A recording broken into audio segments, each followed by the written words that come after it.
Welcome to the Pixelberry Choices podcast, and today we're recording after a while. And today we're going to be talking about, guess what? Blades of Light and Shadow Book 2. So we're going to come out with all the speculation and all the things that we know, and what is going to happen, what is not. So Blades of Light and Shadow Book 2, and what a hype there has been for this book.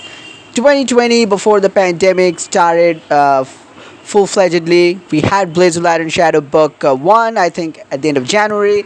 And I remember I started reading the book and I was like, what the actual why? Because this was such an interesting, amazing, like, long chapters, old book, like the older times, and fantasy, and the way it was, and of course the gender customizable main character, one of the main features that I liked. And then apart from that, like the meat of the story, the different races, different dresses. You get to play as a human, as a orc, as a fae, I think, elf, yeah. So this was an amazing book, and the way the book went on and went on, it never felt like I was bored. The ending was perfect for book one, and the teaser for book two. We defeated the Dark Lord of the Dark Realm, if I'm not wrong, in book one. It's been a while since I last read it, and that created an sort of disrupted the balance.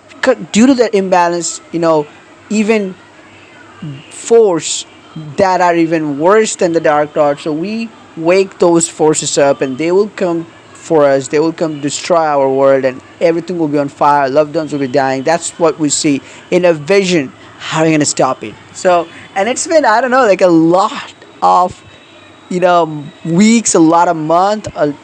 It's been a few years since we've been craving for Blades. 2020, 2021, 2022, and finally 2023.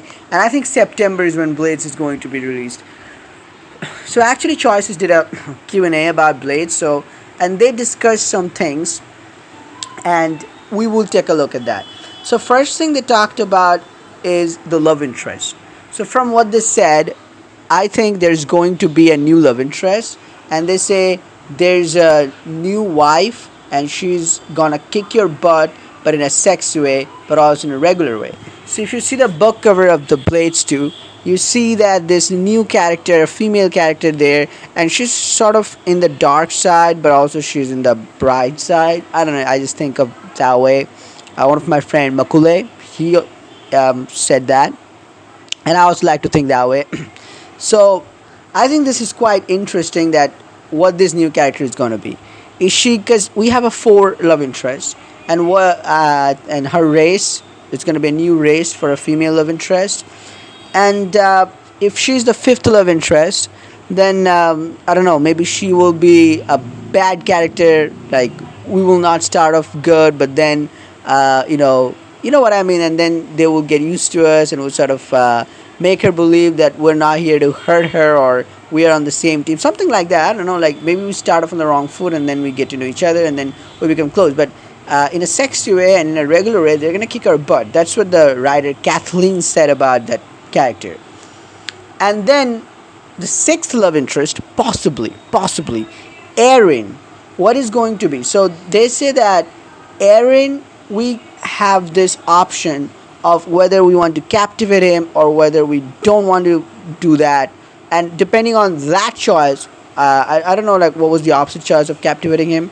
So if you did captivate him, you will see, I think you were given this choice, that and you were also told that you will see more of Erin, and you'll get active choices to change her course throughout book 2. So at the start of book 2, you will see in the early chapters, in the first chapter, you learn about Erin. So that is something. And why I think Erin should be a love interest, they talk about it a bit later, so I'll come to that. And then um, they talk about the art scenes. So they drew their inspiration from uh, Game of Thrones, Lord of the Rings, Narnia's. So that is quite good. The art scenes of Blades, it's just something amazing. Like the music, like I remember music, like probably getting it super wrong, and I'm probably embarrassing myself. But do you folks know like that song when they play like it's some party music, or when they're in the tavern drinking, and like oh whoa whoa it goes like I don't know what I'm saying, but you know what I mean. Like the music, like the old timey music. Like we always get this new musics of new books and the newer days, like DJs and stuff. But the older musics, tavern music, those I think those are great. So they talk about that, and Aaron's comeback. So I I'm going to repeat a quote. Emmy says, "Book one certainly wasn't the last you'll see of our favorite betrayer prince, especially if you capture him. As for where his story goes from here, well, that's partially up to you." And then also, there's another quote. He'll be dealing with the consequences over the course of the book. End quote. Right? The betrayal he did.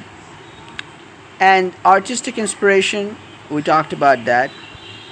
And they also brought up the question of having new races or extravagant outfits. Extravagant outfits, the outfits are gorgeous. So they say yes, yes, yes, feel free to elaborate.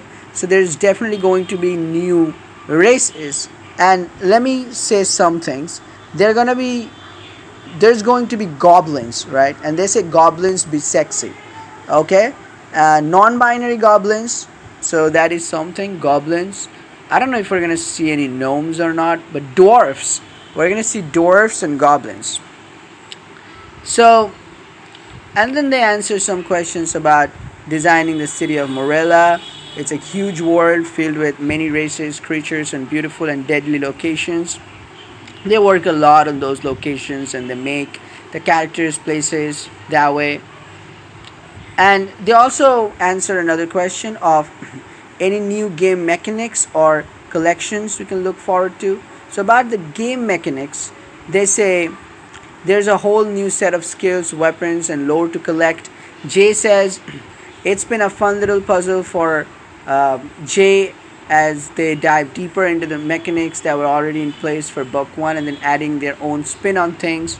So also they say that the choices you made, and you collected some of the special skills, some of those I think like you spent diamonds to collect those archery skills, or some of the legendary skills, or legendary gloves, gauntlets, these kind of so those you will be getting to use again, and maybe to get yourself out of some tricky situations. You can use those diamond choices of book one, all the things you collected, or all the artifacts, lores you collected. You can use them to your advantage in this book too. And again, they focus on Erin, and they stress on Erin that book one capturing Erin has real consequences. The biggest of which is a more Erin screen time. You get a very different story if he's imprisoned in White Tower at the start of the book. Not to mention the elite skills you learn from the rest of your party. You never know when those will come in handy. So the music, they talk about that. But of course, here's the most important questions. Guys, listen to this with quiet attention. What's the meaning behind Rain and Aaron's names being anagrams of each other? So if you can see that Rain, Raine, the default name for the main character, and Aaron, Aerin. So if you just scramble them and organize in different orders, you get the other one. Emmy says, Rain isn't the name of everyone's hero in Blades, but I would say the two serve as an excellent contrast to one another. They started in completely opposite circumstances. With Rain an orphan from the middle of nowhere with a really amazing brother, and Aaron as the prince of the kingdom with possibly the world's worst brother. And then Rain's rise to power coincides with Aaron's loss of it. Frankly, I think Aaron could stand to learn some empathy from Rain, and Rain could stand to lose their rose tinted glasses by looking at the world the way Aaron does. They're certainly enemies for now. Then there's a dot dot dot pause. But lovers? Who knows? So lovers. So here you go. All the Aaron lovers and Aaron romancers, if any of you are out there, let me tell you this. This is a possibility. Eren could be a love interest, and there could be six love interests: Mel, Nia, Tyrell, Imtura, our top four, base four, and then the new love interest. I forgot her name, and then Eren, and then they joke about some stuff, and then also there's another question that whether we will get to seduce another bug monsters. They say depends. Will you romance it, the bug monster? I'm not saying it implies that bug monsters are going to be a love interest, but I don't know, like maybe a fling. Who knows? Like at this point, even if we are going to hook up with like some people are saying, like we want to hook up with the queen zombie in Wake the Dead. I'm not saying I'm not kink shaming anyone. I'm not shaming anyone's choices, but I mean at this point anything is possible, right? This is a free world or not? What is it? Alright. So yeah, and they also say like I'm not sure you're going to want to seduce the new monsters of God in this book. So some sexy monsters of God perhaps. And so one more thing that I have noticed is that the writing team, I think it's a little bit changed because Andrew Shavert, sorry, his last name I don't know how to pronounce it, but Andrew, he was the lead writer of Blades Book One. If you even see the interview, but I think Andrew got promoted, and that's why the team has been changed. And yeah, so that is something. So this is a new team, I guess, who are working with Blades of Light and Shadow 2. They're picking it up from where Andrew and Kodot left off from. So this is going to be something interesting. So that is Blades a little hype up. But also one more thing about Blades of Light and Shadow is that they did a poll. So for the first time, they also did it for Kindred, and they even did it 1 or 2 weeks before the book actually came out for VIPs. And they said that what would you like to call this potion's name or recipe, something like that. And for Blades, they also did a poll where they said that what power do you want your supervillain to have? The villain of book 2 for Blades of Light and Shadow. I beam, mind controlling, or all seeing vision. So I voted for mind controlling. I'm not kidding, because I really did that. And that is what won. So I beam was a two of childish thing. I thought, all the supervillains have that, so there was nothing special. All seeing vision would be really amazing, but there would be some loophole, because what would it mean? Like even we're plotting something against that. So I think that would have been a little too cheesy. Like when we'll be plotting the final, devastating attack against our villain, then they wouldn't be seeing that for some reason. So I think that wouldn't be that exciting, because they'll come out with something that will feel like not that good, perhaps. So mind controlling gaze or something. Mind controlling gaze. That would be something really interesting. That there could be real loopholes, like you have to strengthen your mind or something, and that is like super interesting. And that is what won. So they said that our winning monster will have mind controlling gaze, this super evil power, if you might want to call it. And then they again posted a poll, and that poll was about what is going to be winning monster's name. And there were three things: tentacle face, the devouring gaze, or shade stalker. So I thought tentacle face was, again, it was like the beam thing, too cliche, and the devouring gaze, it was actually good, but shade stalker, it kind of funny, and also like that's a typical choices villain name, isn't it? So shade stalker, 74.8% votes it got, and it won the race. And they say shade stalker and its mind controlling gaze in Blades 2 coming fall 2023. And then finally they did a poll on which villain do you want, which sprite do you want your villain to have. So I chose the one with a lot of faces, like this skull, and like another skull, but the like ugly teeth in the middle, and then it's like an octopus. Like I don't know what those are, but like vultures. Like 1, 2, 3, 4, 5, 6 heads are coming out from his main head.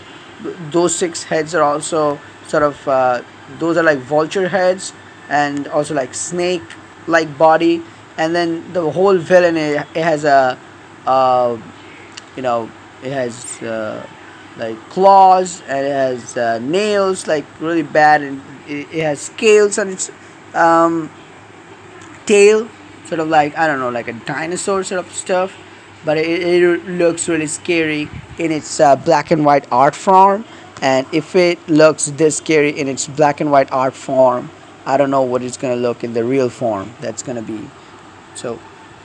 So yeah, but there are other. So there was a female looking monster, but I didn't choose that. And this is what they finally made final, because this is what won the polls. So that was something really interesting that they did, where they really made it super interactive, where they took opinions from people. Actually, they're going to implement these things, like what's going to be the supervillain's name, what's going to be the supervillain's power, and what's the supervillain is going to look like. So they're all going to I don't know like how far they're done with the book before this, but they now are going to they have already started rather implementing these changes, depending on the superpower name and the character sprite for the supervillain, and they're going to include those in the Blades Light and Shadow. I think, I know, you gotta give credit where credit's due. I think Choices deserves credit for that, because we all have been saying that how this book has been in production for a while. They've been saying this year, no, next year, that year. So yeah, they did delay the release of book 2, but they did put a lot of work. From what it seems like, they added new character, they did a lot of work, so we'll have to see how the book is when it comes out. But with how interactive they made it, like making all the polls, and actually changing some of the crucial things, superpower, it's not like, I think the whole plot could change, not could, but I think the whole plot would change depending on what superpowers we would have chosen. So, and the name and the sprites, I think that is commendable work from Choices. So yeah, so this is Blades of Light and Shadow book 2 sneak peek, and all the what we know so far. Let me know your thoughts and opinions in the comments below, and just show me your love for Blades. Drop some hearts for Blades, show me how much you love Blades, and I'll see you in the next video. Until then,